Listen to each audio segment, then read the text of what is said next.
When my father went away on business trips, I would hear the laughter in the kitchen and know it was time to hide. "It's good to see you nearly dead," my own mother would say as she watched everything from the shadows. Only a piece of stained bedsheet could save me from that hell. Oh, my dears, how wonderful to have you here with me today. My name is Josephine Adams Carter. I'm 73 years old and blessed with every one of them, and I live here in Asheville, North Carolina.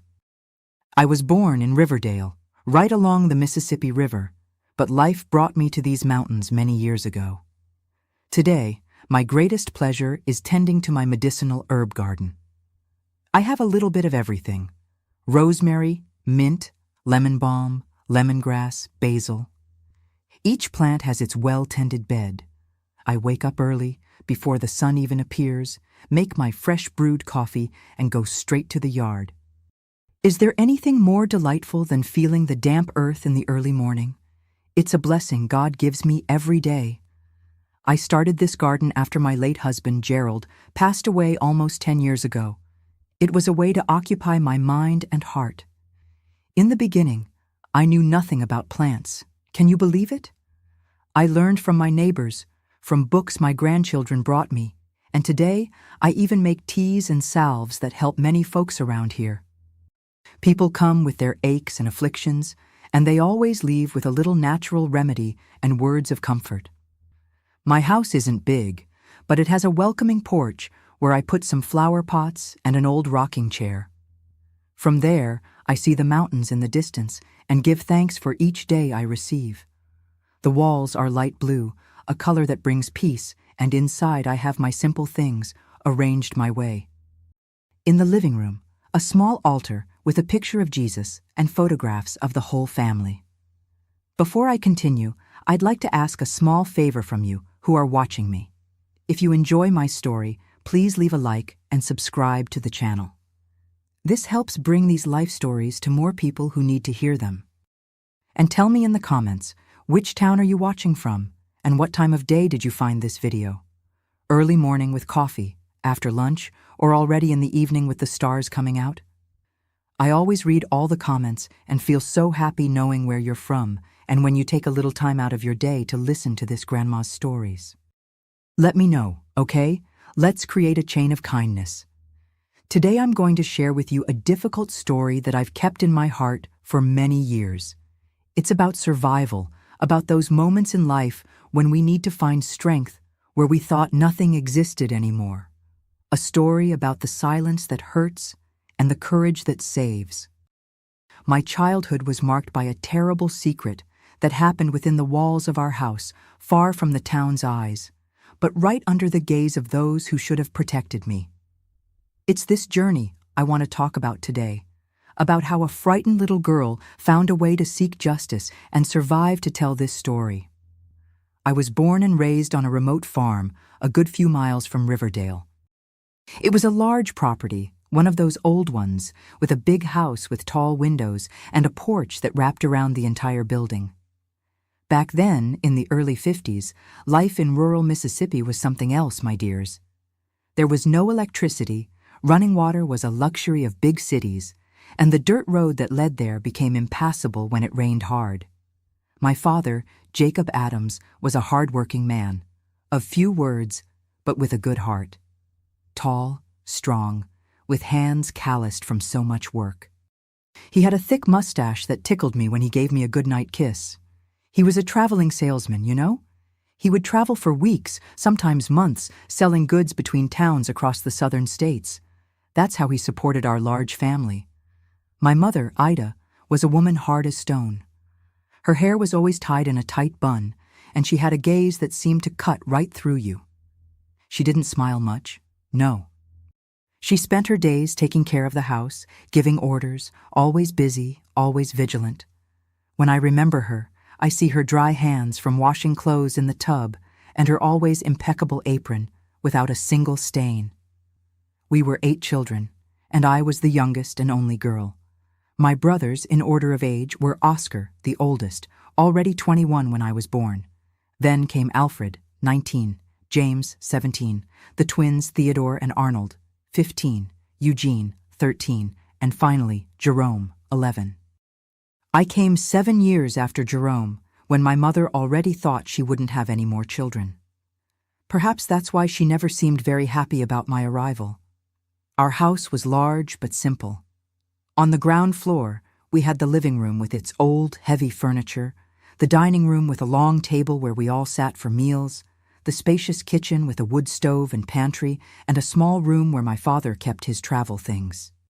Upstairs were the bedrooms, a large one for my parents, 2 for my brothers who slept divided, and a tiny one at the end of the hallway that was just mine. The walls were thick, made of brick, and the wooden floor creaked with every step. My childhood had a well-defined routine. I woke up with the rooster's crow, drank a glass of fresh milk with cornbread, and went to help with the household chores my mother determined. I swept the yard, fed the chickens, helped hang the clothes on the line. When there was time left, I played alone in the yard, making mud houses or corn-husk dolls. School? Oh, it was too far away. I only went occasionally, when one of my brothers could take me by wagon to the rural schoolhouse about 4 miles from home. The teacher, Miss Zelma, was patient with me, understood my absences, and gave me lessons to do at home. It was she who taught me to read and write, a gift I cherish to this day. The people in the region were few and distant from each other. Our closest neighbor, Mrs. Catherine, lived almost a half-hour walk away. She was a widow who raised goats and made a mouth-watering cheese. Sometimes I would go there, take fresh eggs that my mother sent, and return with a piece of cheese or caramel. Life changed completely when my father was home. He brought joy, told stories of his travels, sometimes even candies and colorful ribbons for me.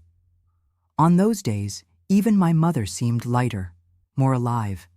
The house gained a different atmosphere. My brothers respected my father, behaved better, helped with the farm tasks without complaining. But my heart would tighten when we saw my father packing his bags again. He would tie his few belongings to the back of his station wagon, adjust his hat on his head, and leave down the dusty road, becoming a smaller and smaller dot on the horizon. And then, a heavy silence fell over our house, like a shadow that swallows everything. It was around my 6th year that I began to notice something strange. Whenever my father left for one of his long trips, my brothers behaved differently. I observed their looks, the way they whispered among themselves, the laughter I didn't understand when my mother gathered them in the kitchen after dinner. I was small, but I already felt a chill in my stomach, a fear I couldn't explain. Our house was too big, full of dark corners and creaking doors. At night, lying in my little bed, I would hear the sounds of the old wood, the wind on the roof tiles, and sometimes footsteps in the hallway that made me pull the blanket up to cover my head. But what scared me most weren't the noises of the old house. It was the silences that came after. I remember once, I was about 7. I was playing in the yard with a cloth doll that Mrs. Catherine had made for me. I saw my brother Oscar looking at me differently from the kitchen door. He called the others, and soon they were all there, watching me like I was some curious little animal. My mother appeared behind them and said something I didn't understand, but that made them all go back inside. That night, I locked the door to my little room for the first time. Poverty was great, but we didn't go hungry. We had the garden, the chickens, some heads of cattle. The money my father brought from his trips was little, but enough for the essentials.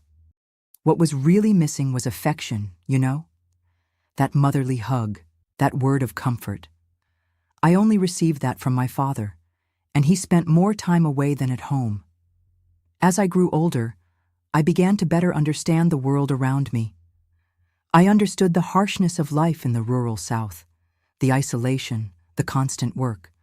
But there was something more, something that grew like a shadow in the corners of our house, especially in the weeks when my father traveled. The year I turned 8 was when everything started to become clearer to me. It was fall, I remember as if it were yesterday.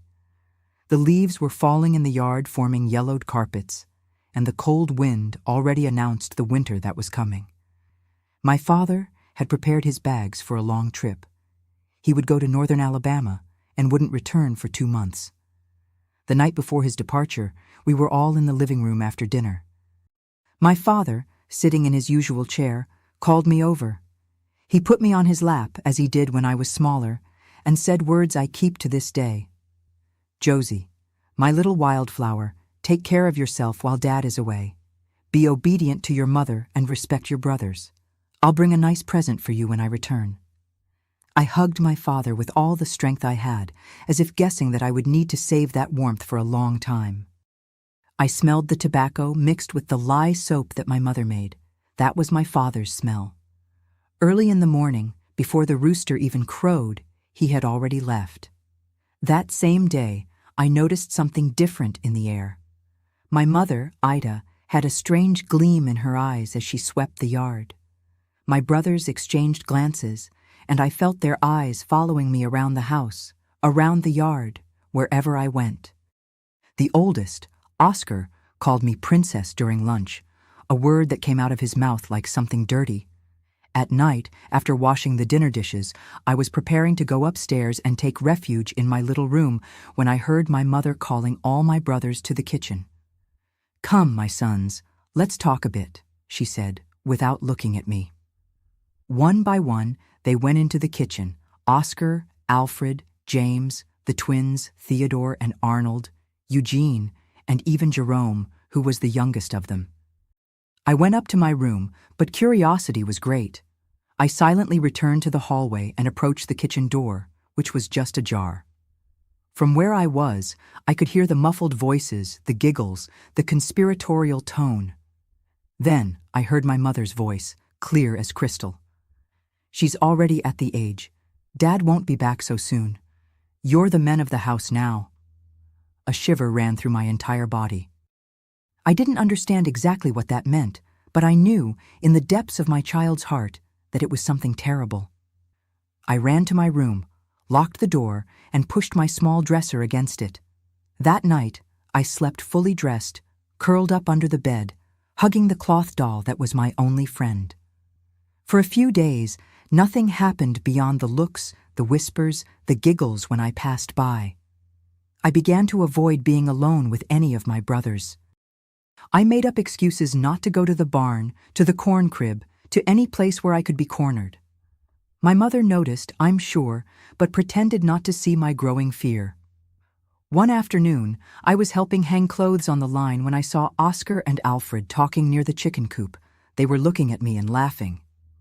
James joined them, and soon the three were walking in my direction. I dropped the basket of clothes and ran into the house, near my mother who was preparing dinner. "What's this, girl? Why this running?" she asked, without raising her eyes from the pot of beans. "The boys. They were looking at me in a strange way, Mom," I replied with a trembling voice. She finally looked at me, but there was no concern in her eyes. There was something different, something I only understood many years later. "Your brothers are just playing, Josephine. They're men, it's natural. You need to learn to deal with it." It was the first time I understood that I would have no protection from my mother. That frightened me more than my brother's looks. The following night, about a week after my father's departure, I heard footsteps in the hallway, near my room.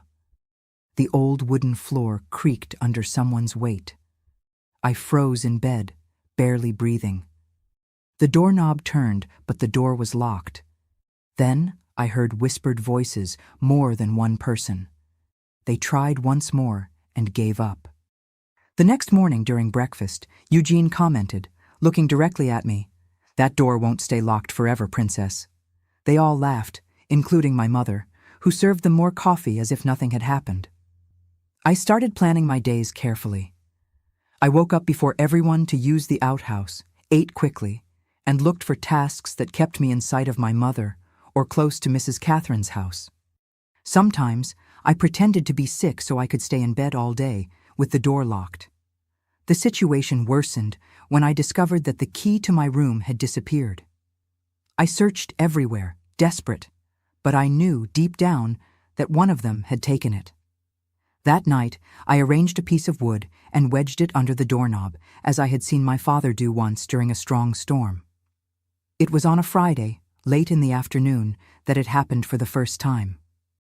I was in the yard, picking some tomatoes in the garden, when I saw that I was surrounded.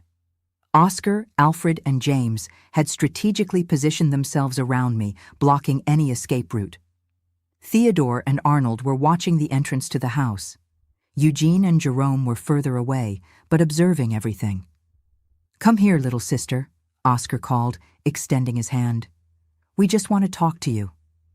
I looked around, desperate, and saw my mother at the kitchen window.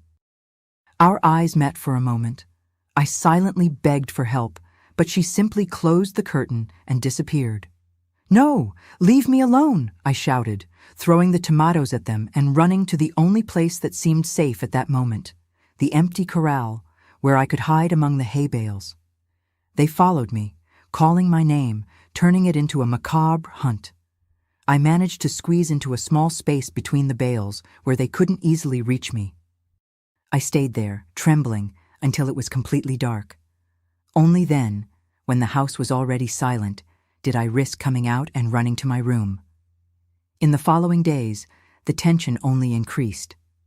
The house, which was already a cold place, became a prison, a minefield where every corner could hide a threat. My brothers didn't give up. On the contrary, the game of terrorizing me seemed to amuse them more and more. One night, I woke up to the sound of my door being opened. My improvisation with the piece of wood hadn't worked. I tried to scream, but a large hand covered my mouth. It was Oscar. Behind him, I saw the silhouettes of the others. And then, in the dark hallway, the figure of my mother, watching, doing nothing to prevent it. "Shh, princess," Oscar whispered.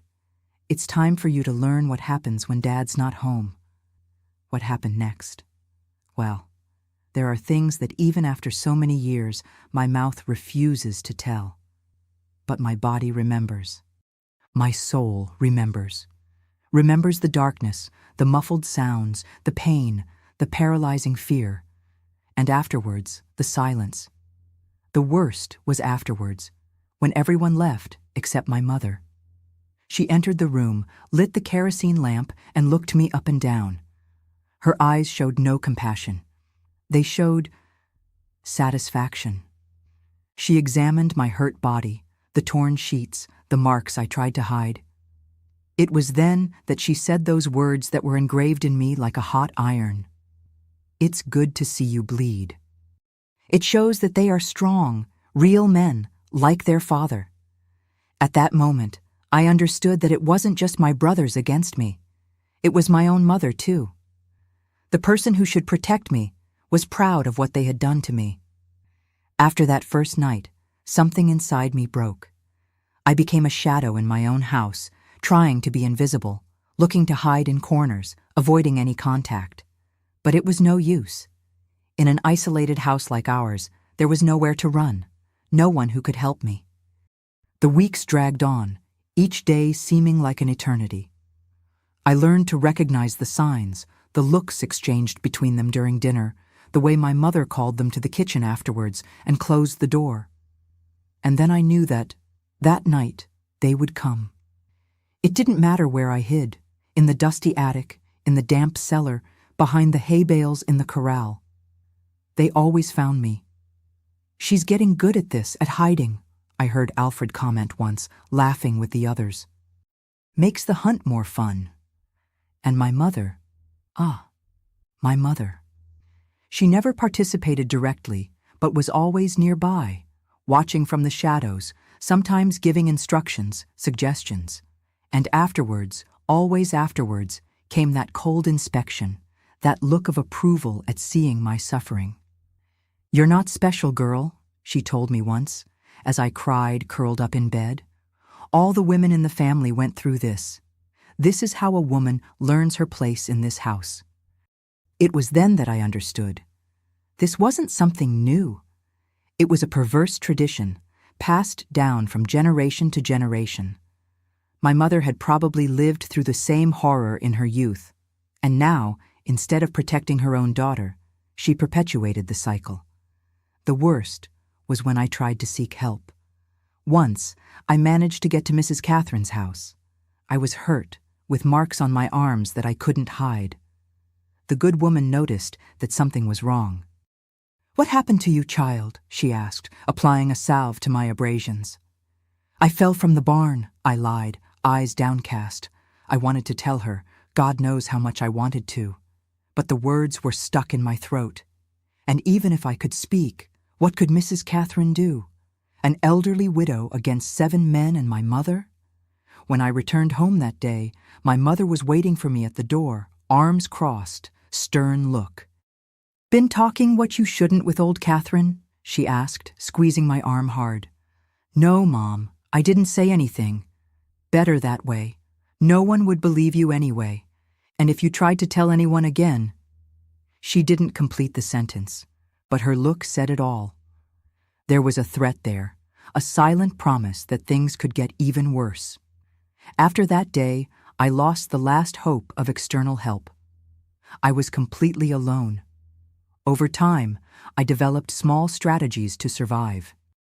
I learned to dissociate, to separate my mind from my body during the worst moments.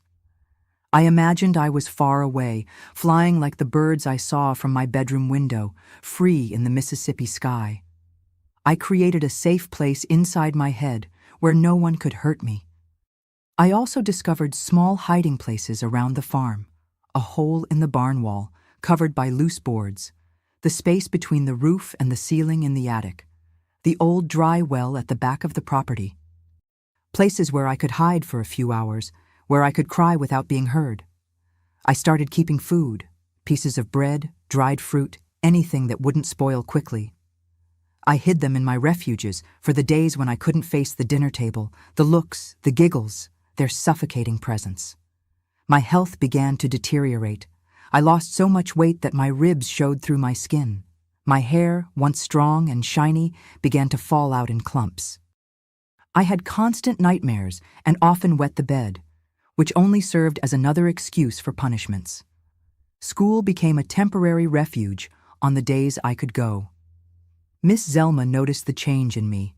I, who had once been a curious and talkative girl, now barely opened my mouth, sat at the back of the classroom, and shrank when someone approached me. "Josephine, what's happening, my dear?" she asked once, calling me after class. Once again, the words didn't come out. The fear was greater than any desire for salvation. I just shook my head and muttered that everything was fine, that I was just tired. Time passed, and my father didn't return. The trip that should have lasted 2 months extended to 3, then 4. Later I discovered that there was a flood that blocked the roads, preventing his return. Each additional day was a sentence, a prolongation of my torment. At home, the abuses became more frequent, more violent. My brothers seemed to compete among themselves to see who could hurt me more.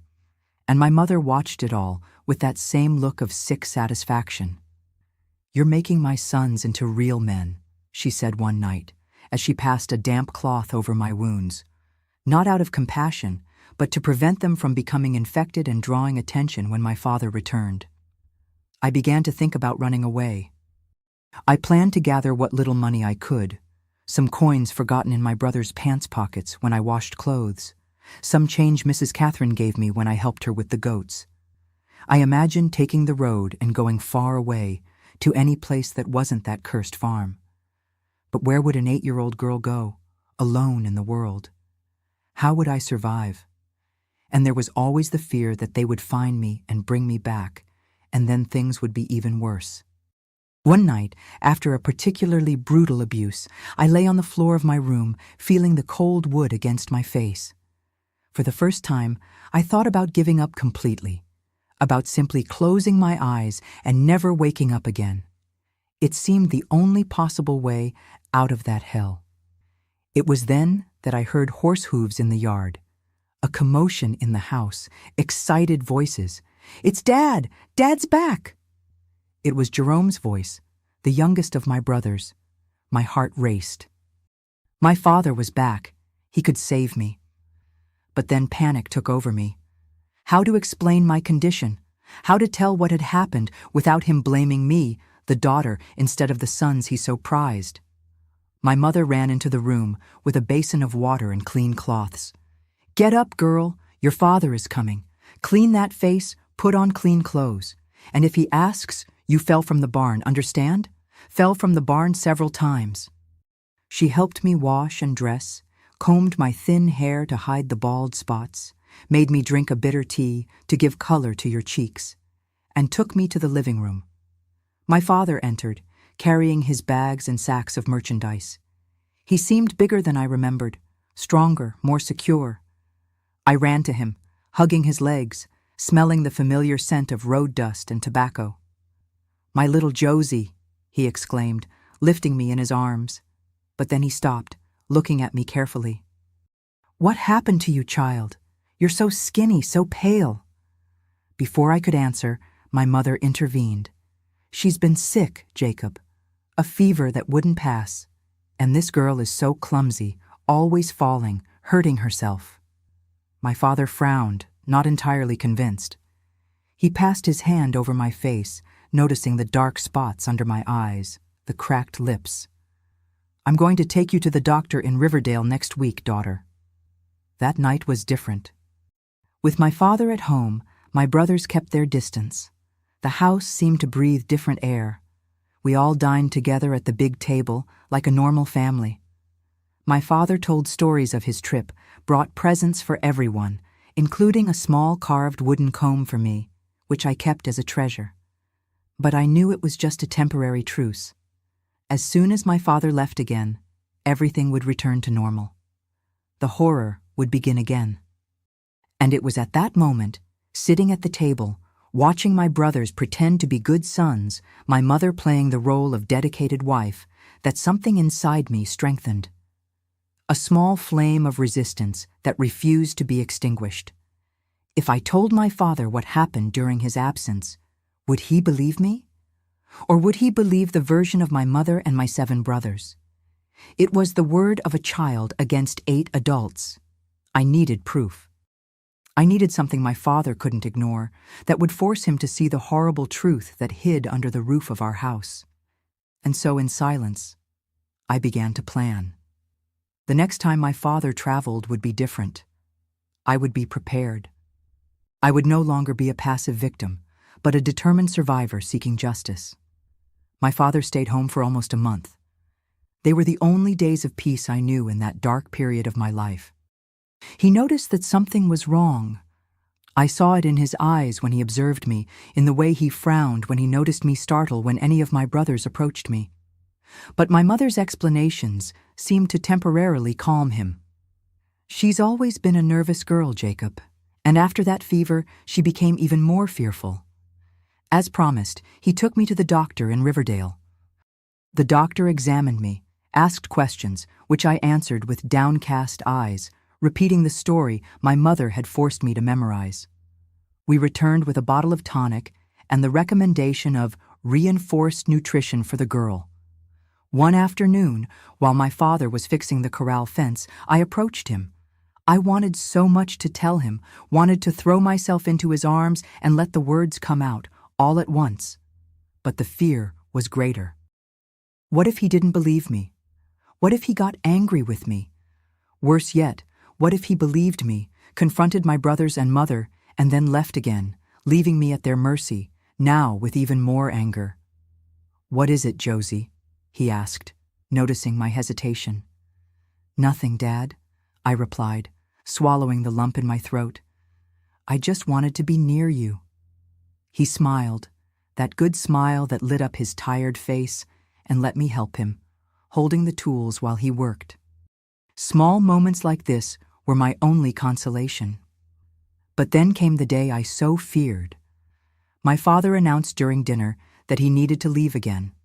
A short trip this time, just 3 weeks, to deliver an important order in Charlotte. "I'll be back before the 4th of July, he promised, messing up my hair, "and we'll make a big bonfire, roast corn, and sweet potatoes, like you like." That night, I couldn't sleep. I knew what would happen as soon as my father crossed the gates of the farm. I knew that the kitchen meeting would happen, that the looks would return, that the nightmare would start again. But this time, something was different inside me. It wasn't just fear, it was anger, an anger that grew like a burning ember in my chest. The next morning, my father left at the first crow of the rooster. I watched from my bedroom window as he drove away down the dirt road, becoming smaller and smaller until he disappeared around the bend. I didn't cry this time. I was busy planning. I didn't have to wait long. That same night, after dinner, I heard my mother's call. "Boys, come to the kitchen. We need to talk." I quickly went up to my room, locked the door with the new key my father had provided after I complained that the old one had disappeared, and pushed the dresser against it, as I always did. But this time, I didn't hide. I took a small knife I had stolen from the kitchen days before and hid it under the mattress.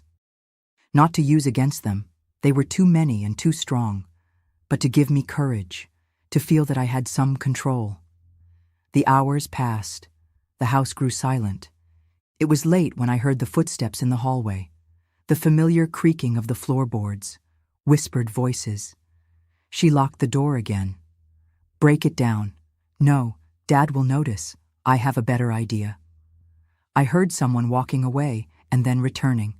A metallic sound. They were using some tool on the lock.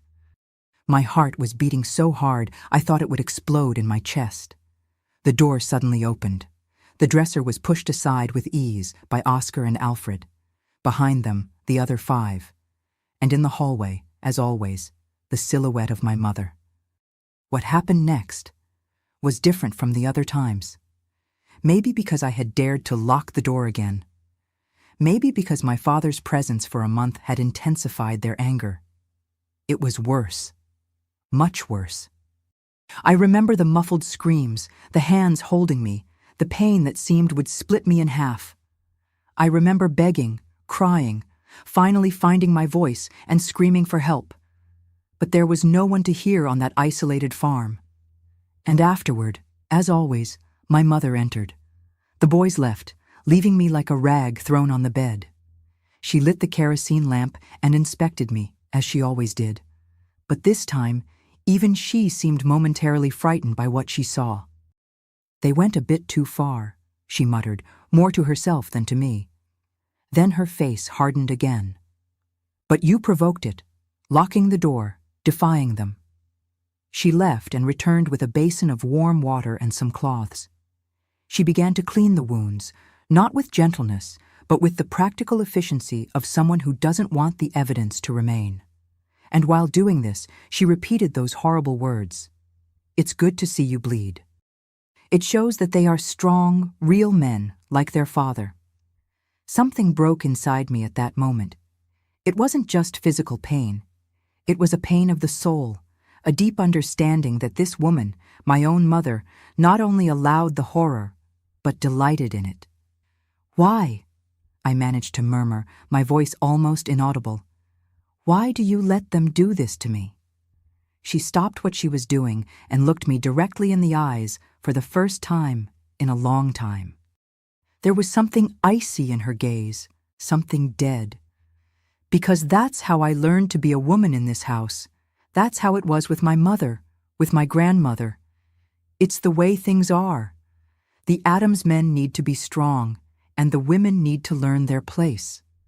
She continued cleaning the wounds, throwing the dirty cloths in the basin. The water turned red. "When you grow up, you'll understand. You'll thank me for having learned early." After she left, I lay in the darkness, feeling every part of my body scream with pain. But my mind was strangely clear. Her words echoed in my head. That's how it was with my mother, with my grandmother. Generations of women suffering in silence, passing the horror forward like a cursed inheritance. Would I be the next to perpetuate this? Would I grow to become like my mother, watching from the shadow while another girl suffered? "No," I whispered to the darkness. "It ends with me." That night, I had a dream. I dreamed of my grandmother, whom I never knew. She was standing in the hallway of the house, looking at me with eyes full of tears. "Break the chain, girl," she said. "Break the chain that binds us all." I woke up with the first rays of the sun. My body ached, but my mind was stronger than ever. I got up with difficulty and looked at the bed. The sheets were stained with blood. Normally, my mother would change them immediately, would wash away all evidence. But she hadn't come yet. It was then that I had the idea. I took a small pair of scissors I used to cut scraps and cut a piece of the stained sheet, a part with the worst stains. I carefully folded it and hid it inside the torn lining of my mattress, where no one would think to look. Later, my mother came to change the sheets. She didn't notice that a piece was missing, or if she noticed, she didn't say anything. She took the dirty bedding and took it to wash in the tub, as she always did. In the days that followed, I did something I had never done before. I refused to hide. Instead, I let them see the marks. When Mrs. Catherine came to visit and asked about the bruises on my arm, I just looked at my mother in silence, challenging her to explain. "The girl fell down the stairs," my mother said quickly, giving me a warning look. "Seems like she falls a lot," observed Mrs. Catherine, with a note of suspicion in her voice.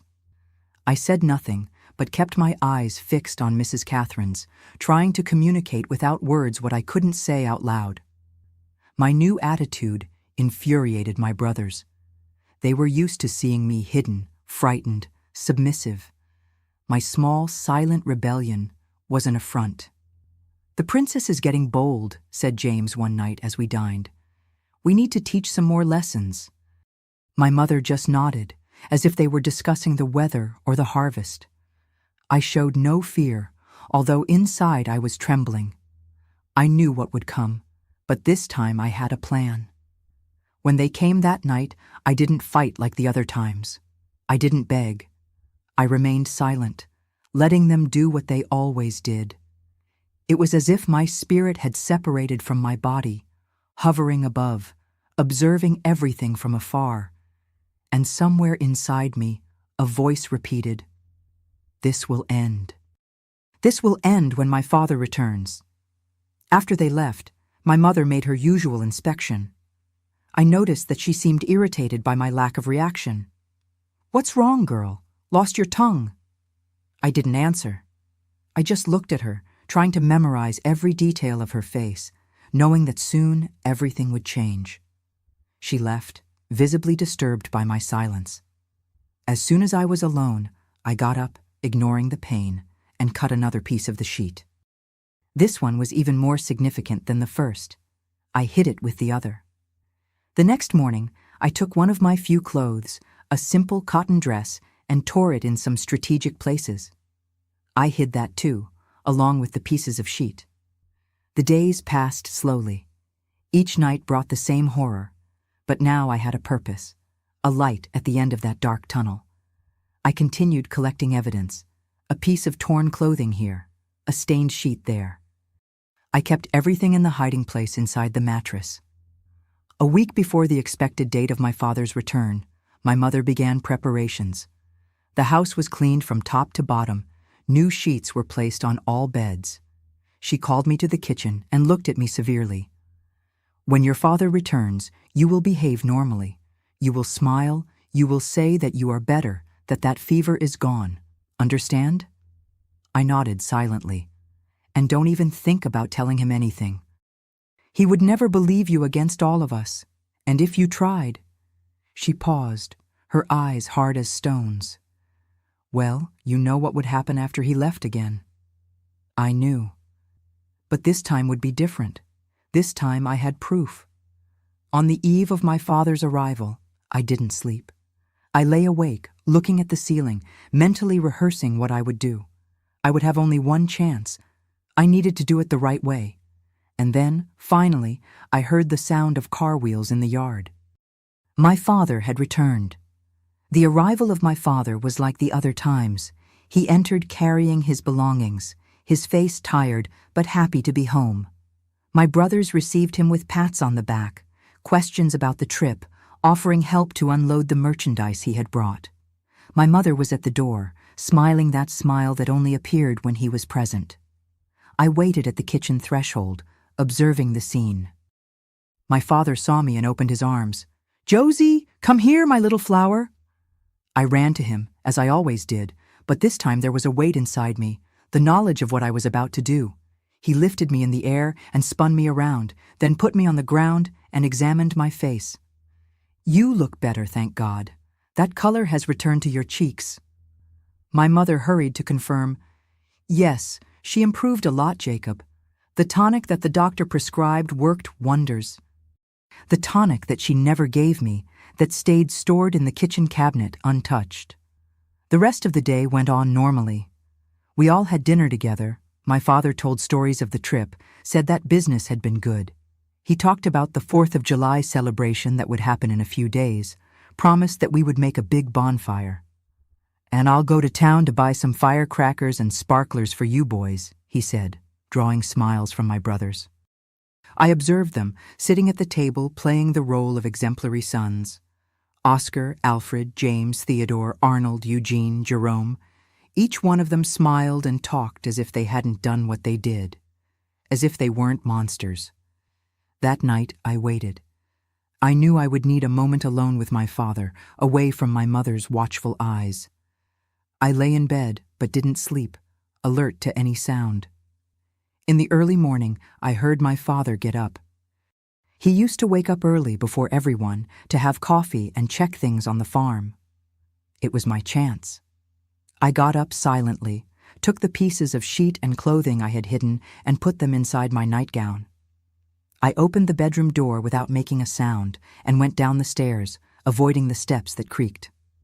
My father was in the kitchen, alone, drinking coffee. I stopped at the door, suddenly unsure. What if he didn't believe me? What if he got angry? He saw me and smiled, surprised. "Josie, you woke up early today, my daughter. Want some coffee with milk?" I entered the kitchen, my heart beating so hard I thought he could hear it. I sat at the table facing him. "Dad," I began, my voice almost a whisper. "I need to show you something." Something in my tone must have alerted my father. He put the cup on the table and looked at me carefully. "What is it, my daughter?" My hands were trembling when I pulled the pieces of sheet and clothing from inside my nightgown. I placed them on the table, right in front of him. My father looked at the stained rags, not understanding at first. Then, slowly, the understanding began to appear on his face. "What is this, Josie?" he asked, his voice changing tone, becoming deeper. "They're from my sheets, Dad," I replied, gathering all the courage I had. "And this piece is from my dress." My father took the pieces, examining them carefully. His face changed, first confusion, then suspicion, and finally an expression I had never seen before, something between horror and fury. "Who did this to you?" he asked, the words coming out broken, as if each one cost an enormous effort.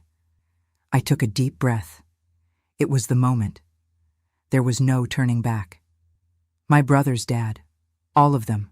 When you travel." My father remained motionless, holding the stained pieces of fabric. I saw his hand tremble, the knuckles turning white from the force with which he squeezed the rags. "And your mother?" he asked, his voice almost inaudible. I felt the tears running down my face, but kept my eyes fixed on his. "She knows. She sees everything.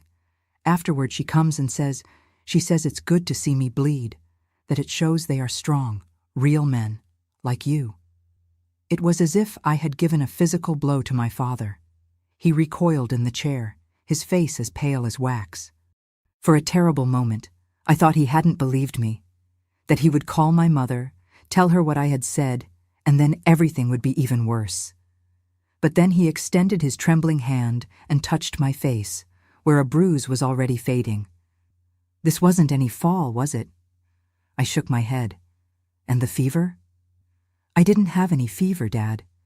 It was a lie from Mom." He remained silent for a long moment, his eyes fixed on the stained pieces of fabric.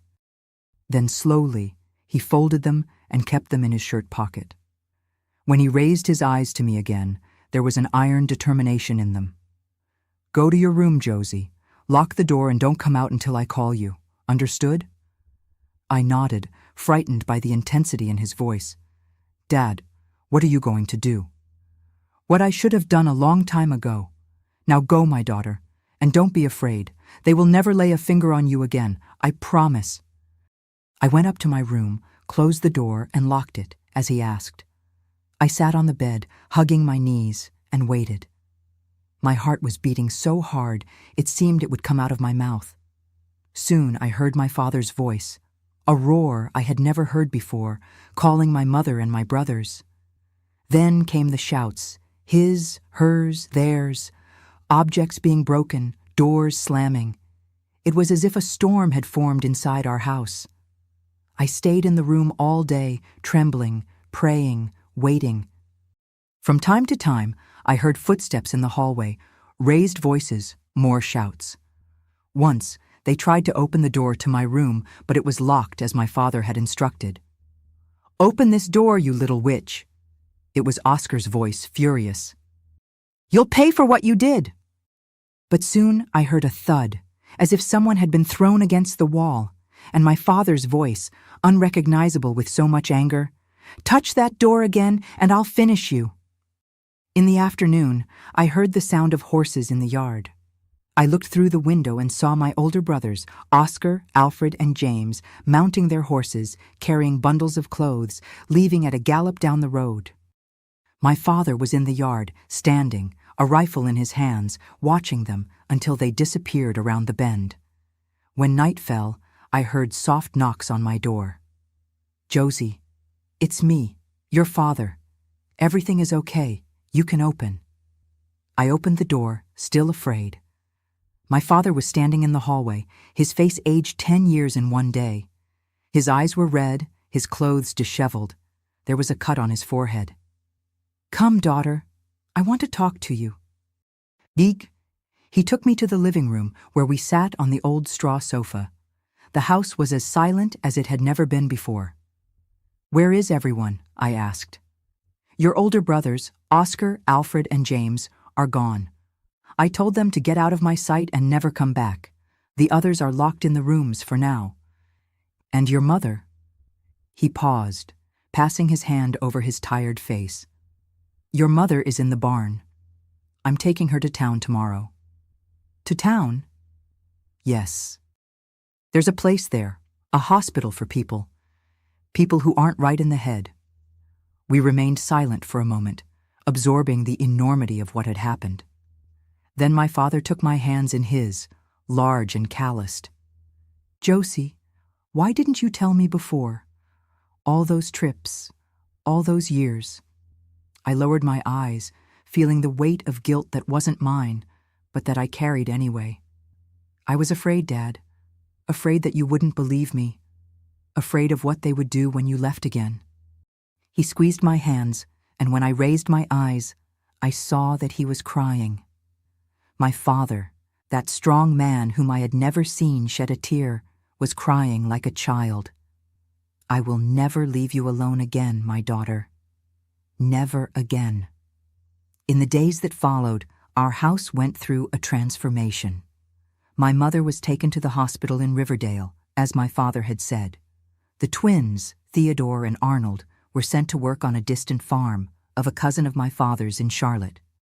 Eugene and Jerome, the youngest, remained, but under constant vigilance. My father hired Mrs. Catherine to come every day to take care of the house and me when he needed to go out. I was never alone with my brothers again. Gradually, I began to recover. The marks on the body healed, although those on the soul took much longer. I returned to regularly attending school.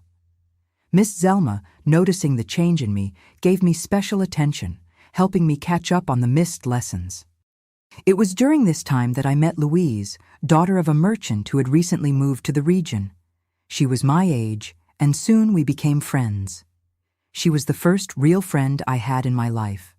With her, I learned to play again, to laugh, to be a child. My father kept his promise. He reorganized his work to avoid making long trips. When it was inevitable, he would take me with him or leave me at Mrs. Catherine's house, never again alone on that farm. With time, we sold the property. There were too many bad memories there, shadows in every corner.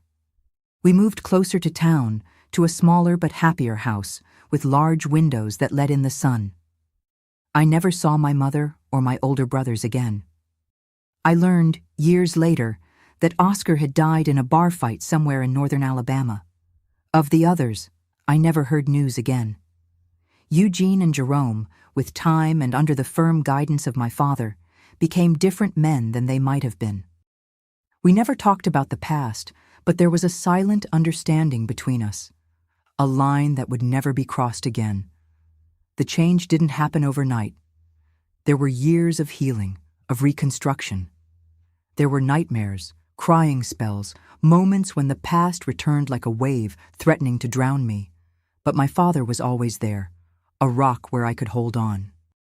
One day, as a teenager, I found the courage to ask my father about what my mother had said, that horror was a tradition in the family. "Is it true, Dad? Did it happen to Mom too? To Grandma?" My father sighed deeply, his eyes lost in distant memories. "Your mother came from a bad family, Josephine. Very bad. When I met her, she was already broken inside. I thought I could save her with love, with a new life. But some wounds are too deep." He paused, looking at me with eyes full of a mixture of sadness and pride. "But you, my daughter, you broke the chain. You had the courage that no one else had." It was at that moment that I fully understood. I wasn't just a survivor. I was a liberator. With my small rebellion, my refusal to accept the destiny they wanted to impose on me, I had changed the course of generations. I grew up under the care of my father and Mrs. Catherine, who ended up becoming a second mother to me. I studied, became a teacher, following in the footsteps of my dear Miss Zelma. And I promised myself that I would pass on not the horror I had received, but the strength I had discovered within me. The pain didn't disappear completely. It never disappears. But we learn to live with it, to transform it into something useful, a moral compass that guides us to never inflict on others the suffering we have known. And when, years later, I found a good man, married, and had my own children, I definitely broke that cursed cycle that had poisoned my family for so long. I raised my children with love, with respect, with the certainty that they would never know the type of horror that marked my childhood. That's how I won in the end, not just by surviving, but by living, fully, with dignity, with love, transforming pain into purpose, survival into rebirth. Today, at my well-lived 73 years, I wake up every day thanking God for another dawn. My little house here in Asheville is simple, but it's my corner of peace. The blue walls, the windows with lace curtains that I made myself, the plant pots on the porch, everything has a little piece of my story. How I came to Asheville is a love story. I met my Gerald when I was already teaching in Riverdale, me at 25, him at 28. He was a good man, a carpenter by profession, who had come to do a job at the school where I worked. I remember as if it were yesterday, he measuring the windows to make new frames, and I, curious, asking about his work. Our eyes met, and something in that look told me I could trust him. We dated for 2 years before getting married. Gerald knew about my past. I told him everything before accepting his marriage proposal. I thought he might give up on me when he found out, but instead, he held my hands and said, "Josephine, you are the strongest woman I have ever met. It would be an honor to spend the rest of my life by your side." We got married in a simple ceremony, with the presence of my father, already aged but happy to see me moving forward. Mrs. Catherine was there too, proud as if she were my mother, and my friend Louise was my maid of honor. We lived in Riverdale for a few more years until Gerald received an offer to work in a woodworking shop in Asheville. It was too good an opportunity to refuse. We moved in 1982, me already 30 years old. It was difficult to leave my father, but he understood that it was best for us. He visited us whenever he could, until the good Lord took him in 1990. In Asheville, I continued teaching, now at a local public school. Gerald prospered in the woodworking business, eventually opening his own shop a few years later. We were blessed with 3 children, Robert, the oldest, now 47, Claire, our middle child, 45, and Timothy, the youngest, 42. I raised my children with much love and attention, always vigilant that they never suffered what I suffered, but also careful not to suffocate them with excessive protection. It was a delicate balance, and many nights I spent awake, worried if I was doing the right thing. Gerald was a wonderful father, present, loving, firm when necessary, but always kind. Our children grew up knowing the value of respect, honest work, kindness. They never knew in detail what happened in my childhood. I didn't want to stain them with that horror. But they understood that there were pains in my past that sometimes still visited me in nightmares. Life in Asheville was good for us. The city, with its mountain views, its old churches, its air of living history, became our true home. We made friends, got involved in the community. I participated in the church prayer group and the book club. Gerald played guitar at city festivals and helped renovate historic houses. Our children grew up, studied, followed their paths. Robert became an engineer, lives in Atlanta with his wife and 2 children. Claire is a doctor, works at a hospital in Charlotte. And Timothy followed in his father's footsteps, taking over the woodworking shop when Gerald began to feel the weight of age. The years passed, and we saw our family grow with the arrival of grandchildren, 5 in all, each one a different blessing. Whenever they come to visit me, I fill the house with fresh baked goods, tell stories, teach the old recipes I learned from Mrs. Catherine. When Gerald fell ill 10 years ago, I cared for him at home until the end. It was difficult, but it was also a privilege to be able to return all the love and support he gave me throughout our life together. In the last days, he would hold my hand and say, "Josephine, you were the best thing that happened in my life." After he passed, I thought the world had ended for me.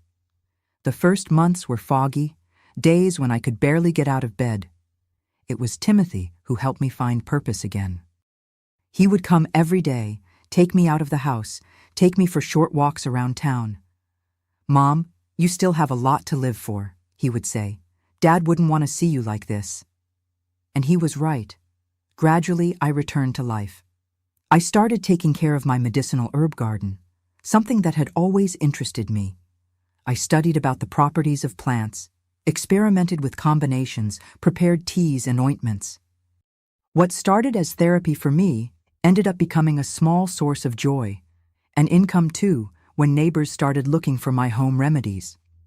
Today, my routine is peaceful and rewarding. I wake up with the sun, say my morning prayer, have my coffee while looking at the mountains through the kitchen window. Then I go to the garden, where I spend most of the morning caring for my plants, harvesting what's ready, preparing my mixtures. In the afternoon, I receive visits. Neighbors who come to get some remedy for joint pain or insomnia. Friends from the prayer group who come to have coffee and catch up. Sometimes a young mother with questions about how to care for a baby with colic or fever. Timothy stops by almost every day to see if I need anything. My other children call regularly, and at least once a month they all gather here for a Sunday lunch, filling the house with voices, laughter, life. On weekends, I like to sit in my rocking chair on the porch and observe the movement on the street, the children playing, the neighbors passing by and waving, life following its course. Sometimes I pick up a book. I developed a taste for reading as an adult, and today it's one of my greatest pleasures. I don't have luxuries, nor do I need them. My retirement as a teacher is modest, but sufficient for my needs. What I sell from my herbs and home remedies gives me a little extra money for small extravagances. A gift for a grandchild, a new book, a trip to the market to buy that special apple butter that I only find there. I have my health difficulties, of course. The high blood pressure that I need to control, the arthritis that makes my hands hurt on cold days, the back pain that reminds me of all the years lived. But none of this diminishes my gratitude for being here, for having come this far. Sometimes when I'm alone, thoughts return to that farm, to those dark days. I can't say I've forgotten. Some things never completely fade away. But I don't let those memories define me or control my life. They are just one part of my story, not its totality. I learned with time to transform that pain into compassion. When I see someone suffering, especially a child or a woman, I feel it in the depths of my soul. I do what I can to help, even if it's just with a kind word, a calming tea, a sincere prayer. What I'm most proud of, looking back, is having broken that perverse cycle. My children grew up in a home of love and respect. My grandchildren will never know the type of horror that marked my childhood. The chain was broken, as my grandmother asked in that dream so many years ago. And so I continue, day after day, grateful for each dawn, for each small joy, for each moment with my family. Life, with all its difficulties, is a precious gift. And I, Josephine Adams Carter, at 73, here in my little house in Asheville, can say that I learned to live it to the fullest. My dear ones who have accompanied me to this point, I open my heart to share a story that for so many years I kept in silence. It wasn't easy to relive these memories, but I feel it was worth it if my experience can help even a single person. If you are going through situations of abuse, know that you are not alone. Silence is the greatest ally of those who hurt, and words, as difficult as they may be to pronounce, are the first step towards liberation. I took a long time to find my voice, to gather courage to show those stained pieces of sheet to my father. But when I finally did, it was as if a new world opened up before me. I learned that age doesn't define our strength, but rather our ability to start anew each day. When I look back at that frightened 8-year-old girl I once was, I feel a mixture of sadness and admiration. Sadness for what she suffered, admiration for the courage she found within herself. My wrinkles are maps of survival. Each one tells a story of pain overcome. I carry on my body the marks of time, and in my soul, the scars of old wounds. But these scars don't weaken me. On the contrary, they are proof that I am stronger than everything that tried to destroy me. Life taught me that even in the deepest darkness, our inner light never goes out. In the darkest moments of my childhood, when it seemed there was no way out, something inside me refused to give up, to accept that fate as definitive. This small light, which we all have, is capable of illuminating the darkest paths. I never allowed my dignity to be stolen, even when they tried to take everything from me. They could hurt my body, but my spirit, my essence, they could never reach. And it's this untouched dignity that allowed me to rebuild my life on solid foundations of love and respect. I discovered that we are stronger than we imagine, especially when we think we can't take it anymore. Many times I thought I wouldn't survive another night, another day. But I survived. And you too can survive, can overcome, can rebuild. Time doesn't heal all wounds, but it teaches us to live with them and still smile. Even today, 70 years later, there are memories that make me shudder. But I've learned not to let them dominate my days, to find joy even while carrying these invisible scars. My story isn't about what they did to me, but about how I chose to respond. I could have become bitter, distrustful, unable to love. Instead, I chose to open my heart, to believe in people, to build a family based on love and mutual respect. This was my greatest victory. I learned that true strength isn't in never falling, but in getting up every time. And there were many falls along the way, many moments of despair, of doubt. But each time I got up, I became a little stronger, a little wiser. Abuse leaves invisible scars, but recovery shows that we can flourish even after the storm. Like the plants in my garden, which are sometimes lashed by winds and heavy rains, but then rise again, often stronger than before. Age has given me wisdom to understand that it's never too late to start again. At 30, when I moved to Asheville, I felt I was starting a new chapter. At 63, when I lost my Gerald, I thought my life was over, but I discovered a new purpose. Each phase brings its challenges, but also its opportunities for renewal. For anyone suffering any type of abuse, whether child, young, or adult, my advice is seek help. Today, there are resources that weren't available in my time: hotlines, specialized organizations, professionals prepared to welcome and guide. In every state, in every region, there are people ready to extend a hand to those in need. If you know someone who may be in a situation of abuse, be alert to the signs: abrupt changes in behavior, isolation, unexplainable sadness, physical marks, excessive fear. Sometimes, a kind word, an attentive ear, can be the first step to help someone free themselves. Dignity and respect are universal values no matter where you are.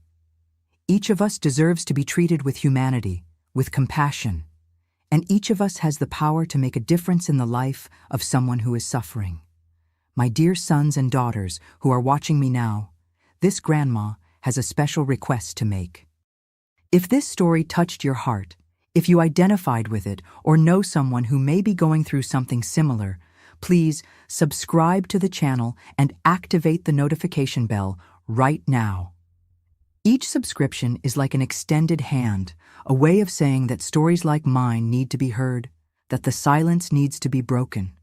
Share this video immediately with people you love and care about. This simple gesture can be the light that someone needs to find courage, to know they are not alone in their pain. How many children, how many women, how many elderly people are suffering at this exact moment, thinking there is no way out? Your sharing can be the first step towards someone's liberation. And leave in the comments the word dignity, so I know you watched until the end, that you heard my complete story and are with me in this mission to break chains of abuse. Do it now. Don't wait another minute. Your action can help save lives. I thank you from the bottom of my heart for having accompanied me to this point. May God bless each one of you. May He protect your families. May He fill your homes with love and respect. And always remember, no matter how dark the night, the sun always shines again. This grandma here is living proof of that.